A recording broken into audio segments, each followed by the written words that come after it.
When I go to the store, I put on a clean pair of underwear and pink clear clothes, right?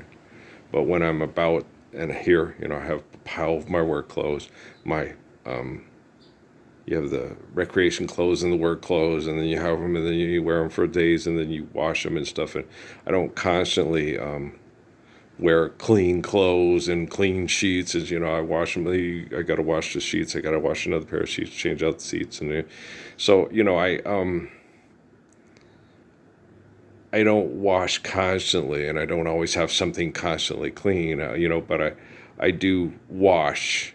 Do laundry like every 2 weeks, and then swap out the clothes and stuff like that. So I'm a logical person that doesn't think that the water needs all kind of chemicals in it to keep me clean and healthy. I'm not like Sheldon. I'm a much more intelligent and balanced person. I'm more like Suzuki and Haile Selassie and Sun Yat-sen than I am someone like Sheldon Cooper or Richard Feynman. Okay. That's excessive compulsive behaviors to impress other people. If your excessive compulsive behaviors is exactly like is the opposite of intelligent. Okay. Intelligence is balance, harmony, and understanding. So there's a lot of people in the world at this time and throughout time, since we've gotten into competition through civilization, and my dog's better than your dog, and my dog's because he needs consideration. And so, we've had a long time where people, when they compare themselves to others, I'm better than you, I'm more brilliant than you. Just reflect the beauty of love through the gift of life, and we'll be all right. Right. So there's always been the standard for intelligence, but that gets polluted by my dog's better than your dog, my God's better than yours, my dad can beat up your dad, I've got a bigger penis, you got better pussy, I sing better than you, right? And so, that's nice, you sing good. Well, okay, well, have a nice day. We're living the Lord's Prayer. Hallelujah, brother. See, so because of my humility and my faithful love, I'm way more intelligent than Richard Feynman. That's why when they got me hawking and we talked in Sierra Vista, it was like, okay, and then explained it to him. You do know why I'm me and you're you, and why people pray to me to save them from people like you. And he wasn't having it. It was a psychotic break. Oh, no. I'm better than you. I'm smarter than you. You just get stuff from other people. You're a parrot and a parasite and a parakeet and a parrot, a rabbit, and a hat and a bat, and 6'4" Impala, right? It never occurred to you that I was just humble and intelligent and the most faithful source of communication from humble intelligence that most people could cling to survive hell invented by people like you? Okay. You're a goddamn fucking genius. Let's make another atomic weapon with espionage equipment to threaten to blow everybody up, but they don't accept our brain being greater than everybody else's brain. You're such an asshole. No, he was a jerk. I did not like Stephen Hawking. I tried to. Okay. You know what happened when I tried to like Stephen Hawking and have his friend? He kept trying to talk me into having sex with my stepdaughter instead of my wife. Because we had a psychic connection. He could feel it. He could feel my thoughts. Because I have such strong thoughts. Because I'm one of the world's most focal point transmitters. Right. So yeah, that's what he tried to talk me into. Well, because Natalie's really hot. And he didn't think, what's wrong with Amy? His wife was more physically attractive than Amy. Yeah, but you don't get to enjoy sex the way I get to enjoy sex. Well, yeah, but if I'm going to enjoy sex, I'd rather have it with the 12-year-old that's hotter than Britney Spears than the 30-year-old that's not, that Howard Stern doesn't find attractive, and neither does he. And you're like, God, you're such an asshole. No, Stephen Hawking was an asshole, guys. Okay. You can watch Big Bang Theory and see his funny cameos as much as you want, but he was a jerk. Okay, I had private conversations with the guy. Tried to talk him into standing up for the Gospels, and he wouldn't. Because he was right and I was wrong. Okay, Stephen Hawking was a jerk. And he was a jerk till he died, because he never got up and said, Parsons is right, I'm wrong. Okay. And we talked in prayer and meditation a lot in Sierra Vista. After I talked to the guy from who ran the psychology department at the University of Chicago for 30 years. He talked to me about Dawkins, Hitchens, and Hawking. And the one that insisted on talking to me most was Hawking. And it was hard to talk to Hawking because you could feel his physical elements. And it felt like a big fat lady was sitting on your chest and wouldn't get off. It was horribly painful. And it was like, God damn, this hurts. My chest feels, I feel like I'm dying here. You feel my pain. Okay, but you invented your pain and suffering because you're an asshole. I don't have the same pain and suffering because I'm not one. Okay, so I know I'm one of the best athletes in the world. I'm one of the most intelligent people. I probably, arguably, there's like 13 of us. One of the best 13 intellects and athletes in the entire existence of the world. No, I can outrun you. No, I can outjump you. When I need to, I can. I can take a punch to face better than you can take a punch to face. Boys don't hit back. I'm not going to stand and let you hit me. I'm going to tell you I don't want to hit you. I don't want to snap your knee in half, and I don't want to shove your nose to the back of your head like you were cocky and arrogant. And I'm a 5-year-old Chinese girl taught by my dad to protect yourself from being sexually assaulted by you big giant sumo wrestler. Yeah, so, have a nice day. Okay. No, I don't want to play Tekken with you. Go away. You're an asshole. Okay, sir. I don't like to beat people up. I don't like to fight. I don't want to. Me and Daryl Filder, that's a fight. That's a sucks. I don't want to get in a sucks. A fight, I tap dance around you, you submit or walk away and don't ever do it again. Anything else sucks. If it gets worse, he comes back with a knife or a gun, that sucks, right? A fight, hey, we had a disagreement. I'll teach you a lesson. Fight over. Awesome. That's the way I like fights. Okay. Everything else is a sucks. Okay. Me and Daryl Filder, no, that sucks. No, fight is, hey, you start something, static, don't start none, won't be none, I end it, and then it's okay. We have an agreement. Okay, don't ever cross that guy again. That's a fight.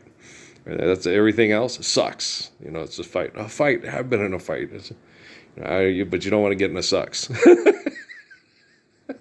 Sucks? Yeah. So me and old Daryl Filder, we've discussed it, that we didn't have that conversation physically. We had it in prayer. Yeah. We talked about the stuff with the comic books. We talked about stuff with dealing with the Klan at Cruces High School and stuff. But we didn't talk about, the whole fight and the sucks thing. No, that really happened. We just did it in prayer. Daryl's a deacon for his church, and Daryl didn't have outer dialogue a lot of times when he talked to Jesus too, like me. Oh, well, take that and stick it up your Quorum of the 12 espionage genius factory and all up in that ass. That sucks. You just got in a fight and you still fighting, so this sucks. Knock it off. Thanks, Daryl. I love you, dog. I never heard or had no hear of Lee Boy. What happened to Lee Boy after that? Maybe Lee Boy went to live with someone else and stuff like that. I don't know what happened with Lee Boy. I talked to Daryl again and we'll find out. I would rather do it that way and give us something to talk about when we see each other again and say, I love you too, bro. Thanks, Of all the Fielders in Cruces, Daryl was the one I got along with the best, and he was, Kimmy. I like Kimmy a lot. Kimmy was a sweetheart. She's a big, tall girl. She's like almost 6. She's taller than me. Yeah. If she broke up with Daryl and asked me out, oh, hell yeah, I would have dated her in a heartbeat, because Daryl, you broke up with her, right? You all right with this? Because Kimmy is, She didn't have she was tall like Tara. She had a wonderful personality. She had big brown eyes and nice lips, and she was a wonderful personality. Me and Larry Morgan, that was the Morgan, David at Mayfield and Larry at Cruces. And there's my dog at Miss Brom's class, and the girls, we all loved each other. Miss Bromley was the best. She taught English literature, and she loved all the kids, and all the kids loved Mrs. Bromley. She, the romance stories, and this we watched Somewhere in Time in her class. It was funny. I said, no, we're not crying. It's just, she had a British accent. She's really hot, and she's got a British accent. Jane Seymour, for crying out loud. You're having sex with Gene Seymour, and then they take it away. Oh, damn, man. So you guys are pigs. No, we're guys. That was funny. Mrs. Bromley goes, see, they take the romance out of everything. If you're going to have sex with a hot woman with a British accent, don't put a penny in your time travel suit. Note to self. Right? What if you put the note to self to say to do that in your pocket? I think the note will probably be okay. You can tear it up like Faye Dunaway on the Thomas Crown Affair. But the penny, no. Don't put the penny from 1970 some odd in your time travel suit. Do you understand? You still want to be getting bumping uglies with Jane Seymour if you can time travel through your imagination. Right. So this is like the Phil Morimitsu book, I would imagine, wouldn't you? Earl, I don't know. Okay, Earl. Anybody else seen Somewhere in Time? I like the song Rhapsody, Pamini. But that song is gorgeous. It's one of my favorite songs on my MP3. It's so beautiful. Yeah, the Rhapsody, the Padini Rhapsody, whatever. God, that song's gorgeous. Isn't it gorgeous? It was a white person that wrote it and composed it, but they stole it from the spirit of black people. Yeah. I'm wildly racist, and I was actually bleached. I'm a black person. I'm joking around. You're funny. I can't help myself. I'm like this a lot of the time. Yes. Yeah. Yes, I am. Yeah. How do you think I had a D plus average in high school from Deer Valley? He's like this all the time. Pretty much, yeah. Why do you think Miss Klinger loved me so much? Yeah. All my good teachers, Mr. Sanchez, Miss Brom, all my good teachers. Oh, Mr. Scroggs. You guys are so wonderful. You make the class so neat. I can't wait to see how you and Michelle are seniors, Earl. We moved to the other side of town because the football and the basketball coaches were dicks, and they were all best friends. It was Cruces, yeah. So it's like, oh, you're fucked. Yeah. No, guys, I was meant to be the Messiah. I am. I hope Johnny Campbell's okay. I really like Johnny Campbell. He was a nice kid. He's nice to me. I never got into it with him, and he was really, But Johnny was, you and Paul need to come to Gaston, and we'll take district and then take state, No, he wasn't. He was right. Oh, gosh, no. If I had got Ponce to get in the car and we used Campbell's or some of the guys' address at Gaston to go to school at Gaston, we had to take in district and state easy. Oh, they wouldn't be able to stop us. Oh, hell no. And with the one kid, the black kid that was really good on JV, I watched him. God, he's really talented. And I would talk to coach, get him up here and, we can have a 3-guard offense with the 2 other guys and bring the other rotation. We will kill people. They will never be able to get the ball past half court, coach. Trust me. Trust me. I love you. Trust me. We'll be busting loose. Trust me. Okay. Trust me. I love you. Not quite as talented as my City League team in Casper, but we've been really good. Maybe in some ways we might have been just as talented, just not the size. Johnny was 6'3" or 6'4", but he could run and he could shoot from outside, and he was, yeah. And the other kid was good, and Paul was good. Basketball's positioning, speed, and quickness. Okay, so you have 3 6-footers, a guy who's 6'4" that can run with a bunch of other guys from Gaston that are Mexicano good athletes, about 6'2" and 6'3", and with other guys to come in and give us a blow so we could, yeah, the Panthers probably would have won district and state that year. And the year after that, because that was my junior year. So my junior and senior year, yeah. Well, you had to kick that ass. It really didn't matter who I played with. I was going to beat you.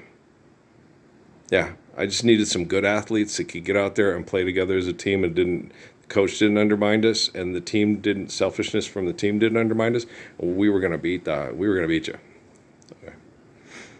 For most of you, we were going to beat the crap out of you. And the really good teams, you were going to get really mad, and everybody was going to try to come stop that cocky guy, and he was going to use that to make you triple team him, and it was swing the ball, and the Dickie Vitale, I like it, the pass, it leads the pass to the lady, uppy, duppy, oh, slammy, whammy, dammy, wowie, he's got 800 on his boards, he's a wacko, look at him, he's a wacko. Yeah,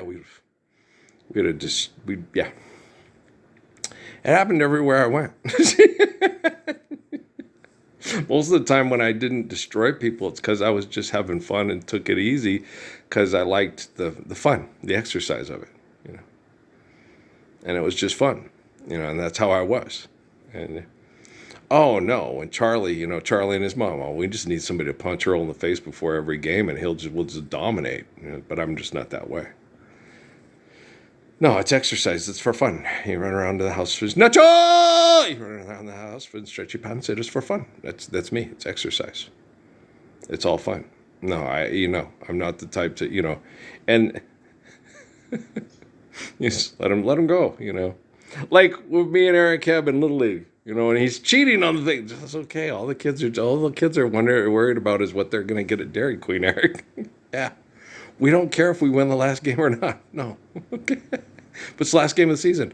I know. But they won the first two. We've run like the other six.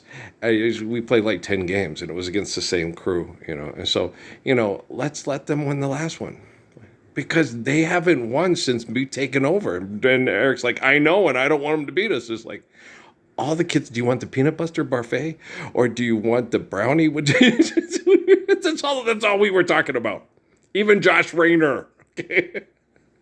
All he was concerned about is we're going to Dairy Queen. We win. Yeah, okay. You guys are buying us Dairy Queen. Right. Okay.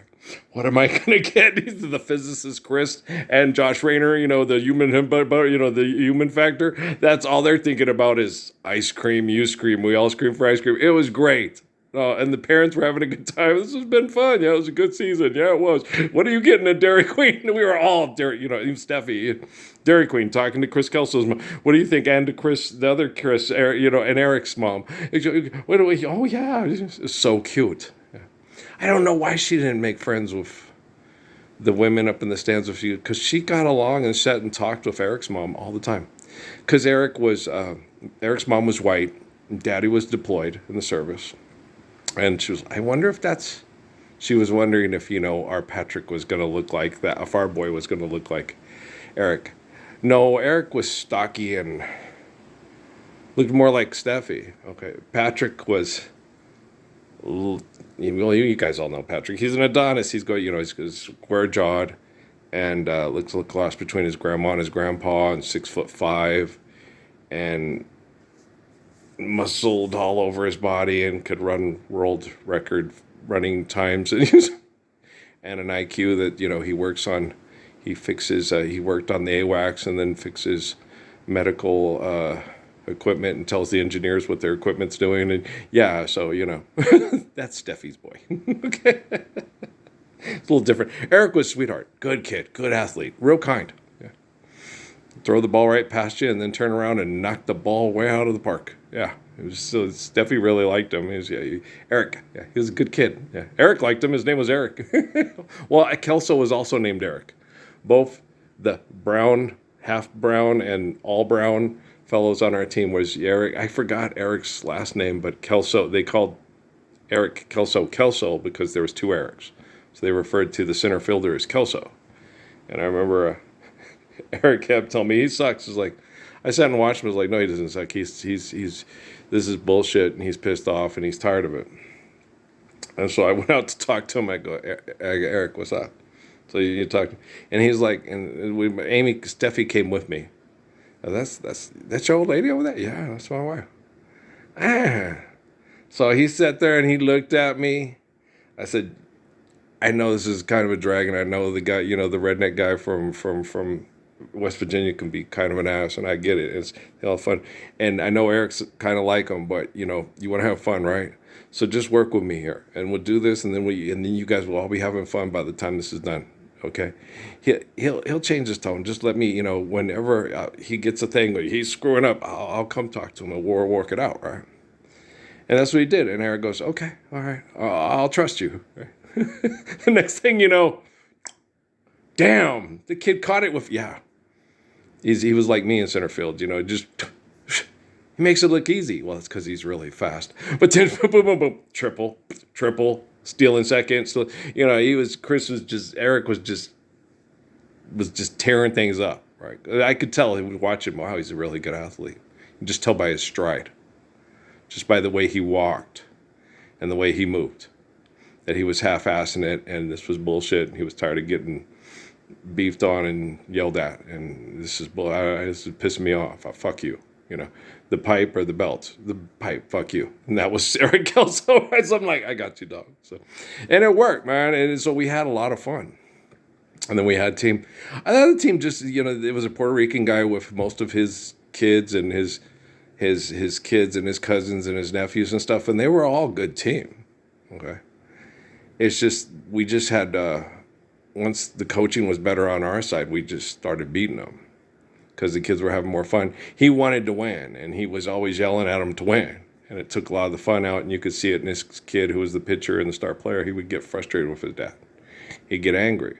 And that's why on the last one, when he was all making the substitutions, just let him win. It's going to make the other kids have more fun at Dairy Queen, too. And don't the kids on the other side get to enjoy shouldn't they enjoy their Dairy Queen, too? Just let them win.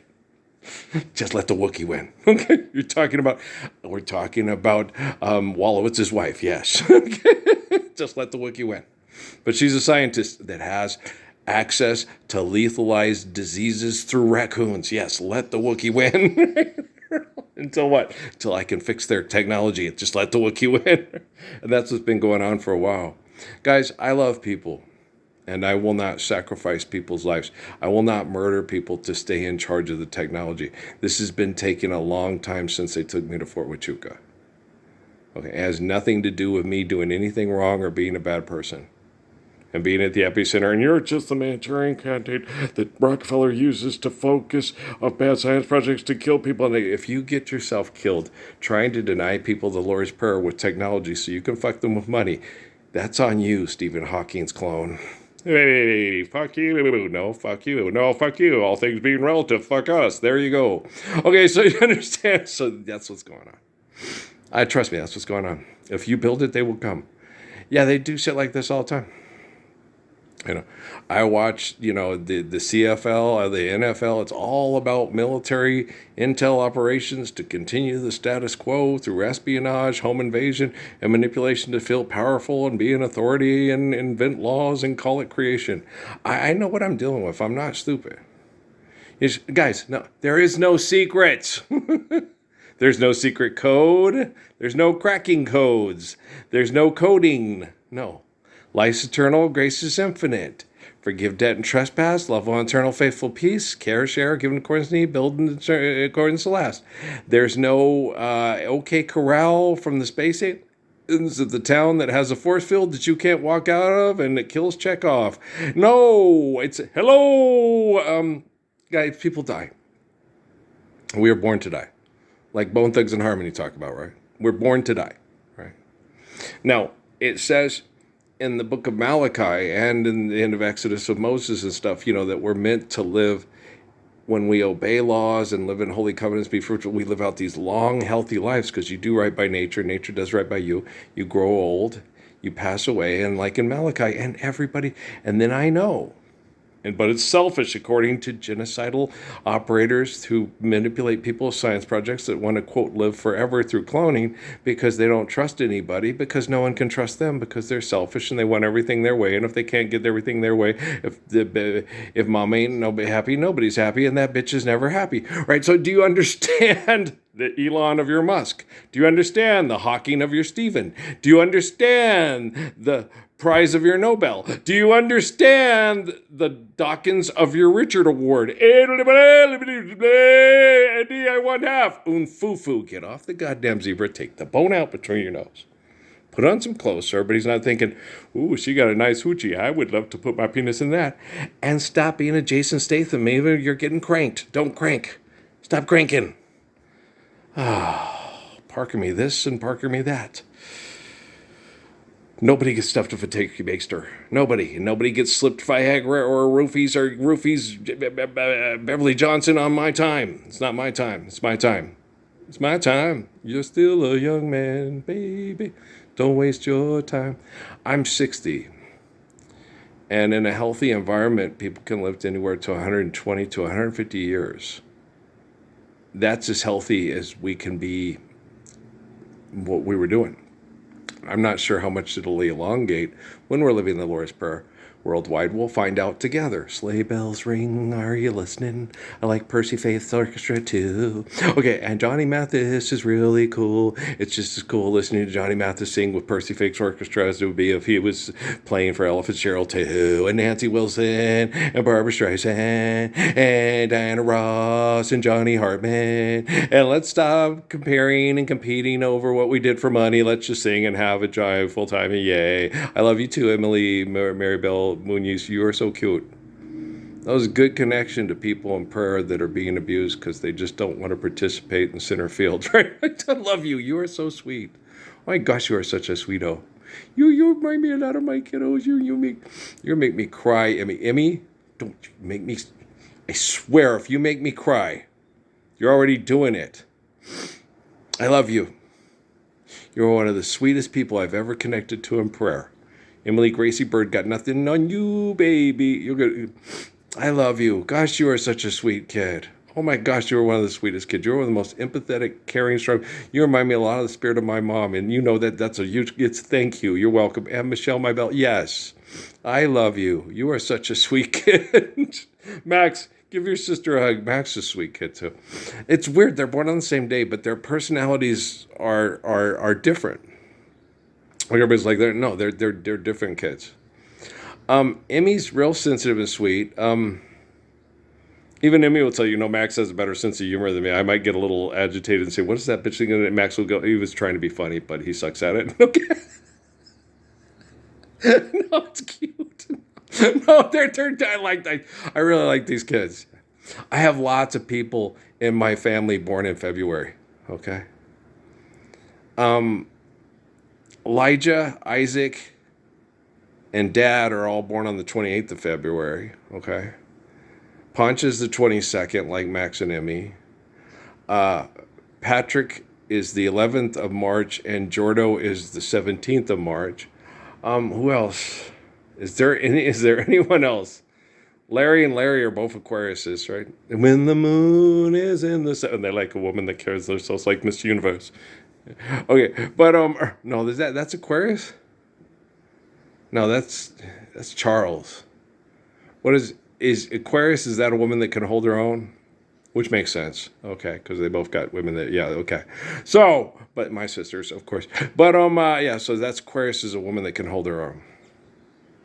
Okay. That's Ralph, right? And Charles is, the Libra. Okay. So Cindy. Really? I guess I could kind of see that Oscar's sister. I like her so much. Yes, that's so sweet. Lydia. Yeah, I love Paul's wife. She's one of the coolest. Lydia Espina. Yeah, and I really love her brother because I met him before her. Yeah, she carry herself like Miss Universe. Yeah, so does Cindy. Cindy, who's we'd always sit there. Bob Sharon Stone. Yeah, Cindy. Little Cindy Lou. Yeah, the blondie. Yeah, no, we all thought he was going to marry someone like Cyndi Lauper, but he married somebody that had a lot of Sharon Stone-ness to her. Yeah, real strong.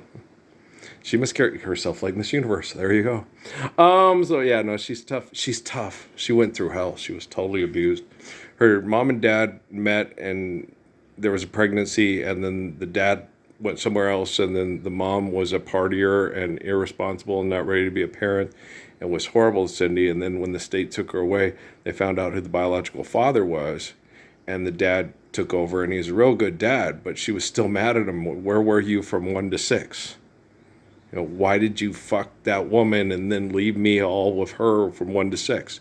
And the dad was like, let it go. It's like, no, it's a valid question. Why did you have sex with somebody and conceive a baby and have the baby be tortured for 6 years before the state had to find you and make you realize, hey, you fucked somebody, there could be a kid?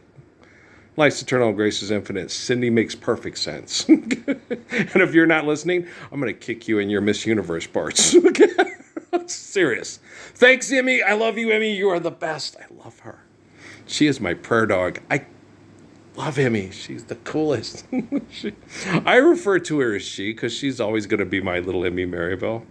I don't care, that's no, you're not getting any political correctness out of me, Missy. It's not going to happen. I don't like those people. I kick them in their Miss Universe parts every day because they fuck people in the head with technology over money. I love you, Missy. You're so pretty. You're so sweet. You're so pretty. You're so pretty. She's so pretty. Oh my gosh, she has a wonderful little voice. You're doing backup vocals to Mercy, Mercy Me in Spanish with Pops. Yes, you are. You're going to make a special private recording for me and no one else. I'm kidding. I share it with everybody. I was like, I'm a pig. I only want to hear it myself. I don't want any of you to listen to it. You're not good enough. You suck.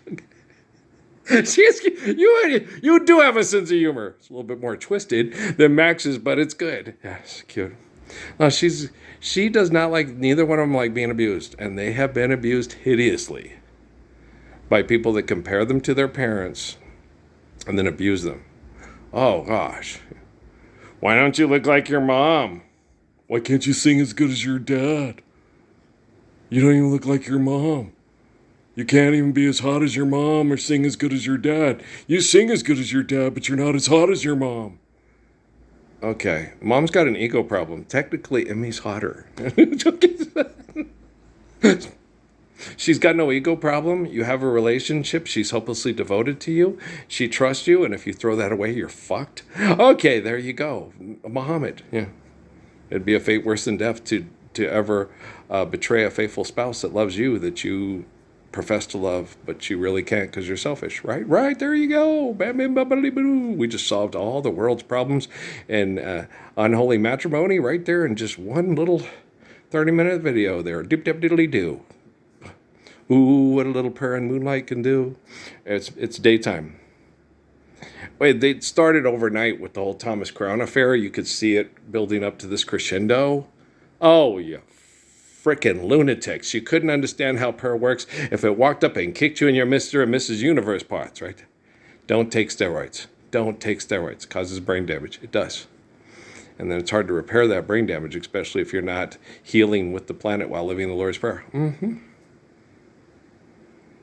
She's always going to love Bella and their daddy. Yeah.